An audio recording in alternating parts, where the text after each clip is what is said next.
Hello जी, सभी भाई बहनों को हमारा नमस्ते। आप कैसे हो? आई होप कि आप भी अच्छे होंगे। मैं आई हूँ गाँव में और यहाँ इस बार हमने सारा ही तामझाम फैला लिया घर का, क्योंकि कई दिनों में 1 डेढ़ महीने के बाद तो हमने पूरा ही अच्छे तरीके से सारा चेंज ही करना पड़ता है। तो देखो, इधर मैंने बाहर पहले साफ़ सफाई की है और अब अंदर का करती हूँ। सारे कवर वगैरह सब उतार के मशीन लगाऊंगी, बाहर डाल दिए। इनको पहले अच्छे से झाड़ पोंछ करूँगी और उसके बाद लगाऊंगी पोछा। झाड़ू मैंने लगा दी है, सभी को उतार के पहले अच्छे से डीपली डस्टिंग करूंगी। इधर मैंने दाल बना के रख दी है कि फिर मैं लगी रहूंगी काम में। और इधर मैंने सारे ही घर में पोछा लगाने के बाद सारे घर की चादरें चेंज कर दी हैं, सारे कवर चेंज कर दिए और अच्छे से एक एक चीज़ को पोंछ के झाड़ के अच्छे तरीके से लगा दिया, क्योंकि बहुत ज़्यादा गंदा हो रहा था। अब मैं सारा ये जो भी मैंने डस्टिंग की थी इन पे अपने सबके कवर चेंज करके और वो जो हैं कपड़े उतारे हैं वो सबको धो के रख के जाऊंगी। नहीं तो फिर आलस इतना आ जाता है कि फिर भारी सा लगता है। उधर मैंने मशीन लगा रखी है बाहर और उसमें ये कपड़े डालती जाऊंगी मैं। हल्के कलर की चादरें होती हैं तो जल्दी से हो जाती हैं ख़राब। और इधर नहा धो के मैं अपना ये काम निपटा के बैठ गई हूँ। अब बहुत ही मेरे ख्याल से 2:30 से 2:45 के करीब का टाइम हो रहा है और मैं सुबह 7:30 बजे से लगी हुई हूँ। बस अब नहा के ही आई हूँ और अब जैसे जैसे कपड़े सूखते जाएंगे उतारती जाऊँगी, फिर मैं उनकी बनाऊँगी तय। और अभी कुछ खाना मैंने खाया नहीं है, इनको दिया था सिर्फ दाल के साथ 2 चपाती। ऐसा कुछ था ही नहीं जल्दबाजी में कि मैं उसको दिखाती। सिंपल सी बस दाल बनाई थी।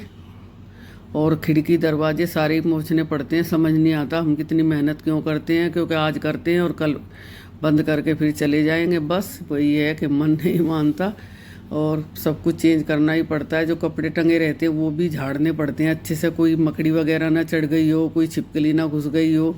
वैसे तो छोड़ते ही नहीं हैं और सब कुछ ही चेंज करना पड़ता है। सारे तकिया वगैरह झाड़ती हूँ और रात को इन चादरों के ऊपर पुरानी सी चादरें डाल के जाती हूँ ताकि थोड़ा बहुत बचाव हो जाए। और करना ही पड़ता है, क्या करें भाई, यहाँ कोई मिलता भी नहीं है और मुझे पसंद भी किसी का आता नहीं है।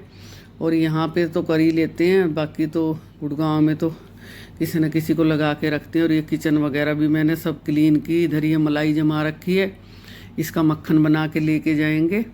इसमें ये जो मलाई के बर्तन है वो धो के इनको रखती हूँ काफ़ी देर तक धूप में, नहीं तो इसमें स्मेल रह जाती है। और इधर मशीन लगा रखी है और इधर साफ़ सफाई करके मेरे ख्याल से कोई आ गया बाहर सब्जी वाला, तो हस्बैंड ने उसके पास से कुछ खरबूजा वगैरह कुछ सब्जी देखने लगे हैं। बाकी तो 1-2 सब्जी पड़ी भी है। और अब मैं सारे कपड़े धीरे धीरे करके उतार दूंगी, क्योंकि सारे कपड़े धुल गए हैं। और ये कह रहे हैं कि आज मैं इसको मशीन को बहुत ज़बरदस्त रगड़ के साफ़ करूँगा, क्योंकि इतने दिनों से पड़ी रहती है धूल मिट्टी, फिर भी हो ही जाती है कितना भी कर लो। वाश वेशन वगैरह पे सब पे हार्पिक लगा के किया, क्योंकि बहुत बाहर है तो सारा धूल मिट्टी हो ही जाती है। अब मैं इनको इस कपड़ों की तह बना के रखूँगी सबको अलमारी में अच्छे तरीके से। और फिर जाना है मैं शाम को खेत में, थोड़ा सा काम है, अकेले मैं यहाँ क्या करूँगी। मैंने कहा जाके थोड़ी हेल्प करा दूँगी। और वो जो होते हैं ना, जो इसकी बाउंड्री करी जाती है जिससे कोई जानवर ना घुसे, तो उसका एक बल्ली सी टूट गई है, उसको बांस बोलते हैं। उसके लिए गड्ढा खोदना पड़ेगा। मैंने कहा एक के लिए क्या मज़दूर बुलाएं, तो यही गड्ढा खोद रहे हैं उससे, कुछ खुरपे से कुछ दराती से, नहीं तो छोटा पड़ जाता है वो और फिर जल्दी से उखड़ जाता है। उसको लगाएंगे, फिर जो भी बीच में से खेत के चारों तरफ से तार टूटे हुए हैं उनको ठीक करेंगे। और दूसरे खेत में तो अभी हमारी जो हमने ज्वार बोई है वो इतनी ज़्यादा बहुत अच्छे से जमी नहीं है। इस बार बहुत लॉस हो रहा है। पहले पालक हमें उजाड़ना पड़ा ऐसे ही गाजर के बाद, अब ज्वार बोई है वो भी तुरंत के तुरंत बारिश होगी तो वो भी नहीं जमी। और मैं 8 बजे घर पहुंची हूँ तो हमने सिंपल सा ये खाना बनाया। खाना भी क्या, मिर्च छोंकी हैं प्याज के साथ में। इधर ले ली मलाई, गुड़ और दूध। देहातियों की तरह का ये हमारा खाना है। बस यही मिले इसलिए दिखाया भी नहीं था।